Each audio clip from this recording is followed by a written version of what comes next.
Welcome back to the AutoApp Car of the Year videos, and now we're going to look at the overall best MPV.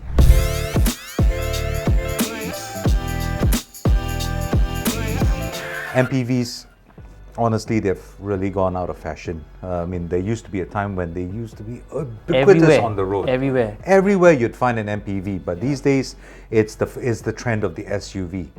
Now that said, we have two MPVs in our lineup right now, both of them very excellent. So let's just get straight into it. The overall best MPV is Maxus MIFA 9. Congratulations, Maxus. A very new player in the market, actually. Very new player. Yeah. Very new player. When did they come out? Well, barely, I think was a month or two before our deadline for the award. So yeah. And the best part is this is their very first export model. Yeah.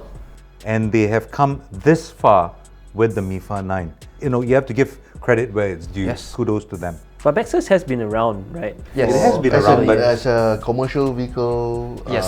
they make the vans and stuff like that. So I think this is, if I'm not mistaken, the first foray into Yes. the passenger vehicle space. Yes. So previously for the MPVs, they were converted from commercial vehicles.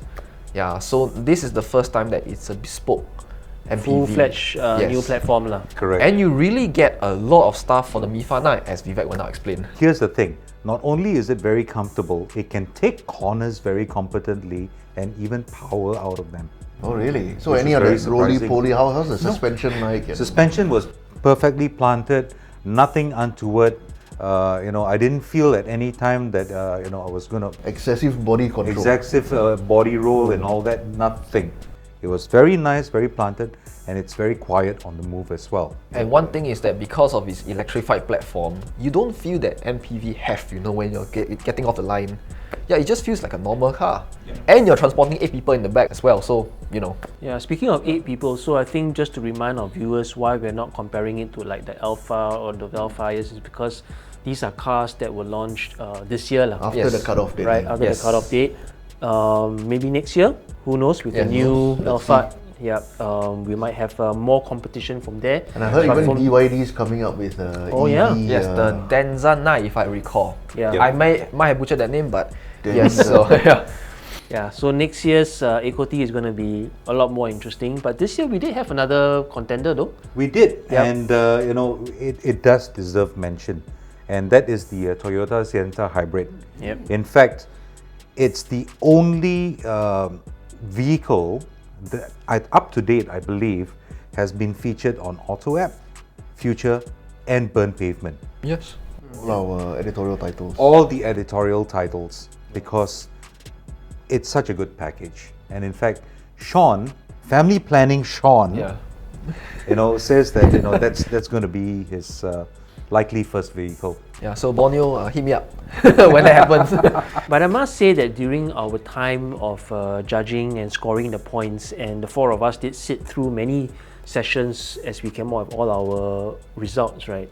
One point which I remember bringing up and I would like to share with the viewer is that to me, as an MPV owner as well, having owned a Zafira back then, Toyota Previa or the Estima, as well as currently an Odyssey, I feel MPVs need to be of a certain size. Yes. A minivan needs to be a minivan, right? It needs to be able to hold up to 7 or 8 comfortably, and I think that's where the MIFA 9 excels in terms of space, not just like the drive, like you mentioned just now.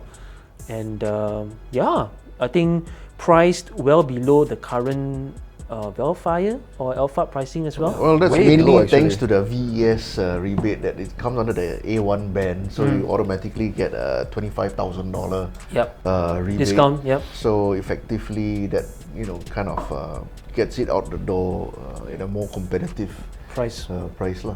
It just needs a little bit of refinement. I mean, a couple of glitches here and there in terms In what of, area? In terms of the electronics, I mean the infotainment electronics itself. Otherwise, it's brilliant. So another point of contention is that we need to address is that China vehicles are no longer the Cherry QQ kind of quality. In recent years, Chinese vehicles have really become very, very competent vehicles, and they are more than competent to compete on the global stage with bigger brands like Volkswagen, Toyota, and the like. So please don't discount these brands because one, they offer a lot of features for the money, and two, once you get into one of them, you'll start to realize that it's really a good place. Yeah. There's a lot of engineering that's gone into it. Exactly. Right. And we have to take into account that by the time these vehicles reach Singapore, they would have been on the market in China for a good maybe 5 or so years. So these are pretty refined as it is already. Yeah. Just need a bit of fine tuning here and there and they're all good. Yeah.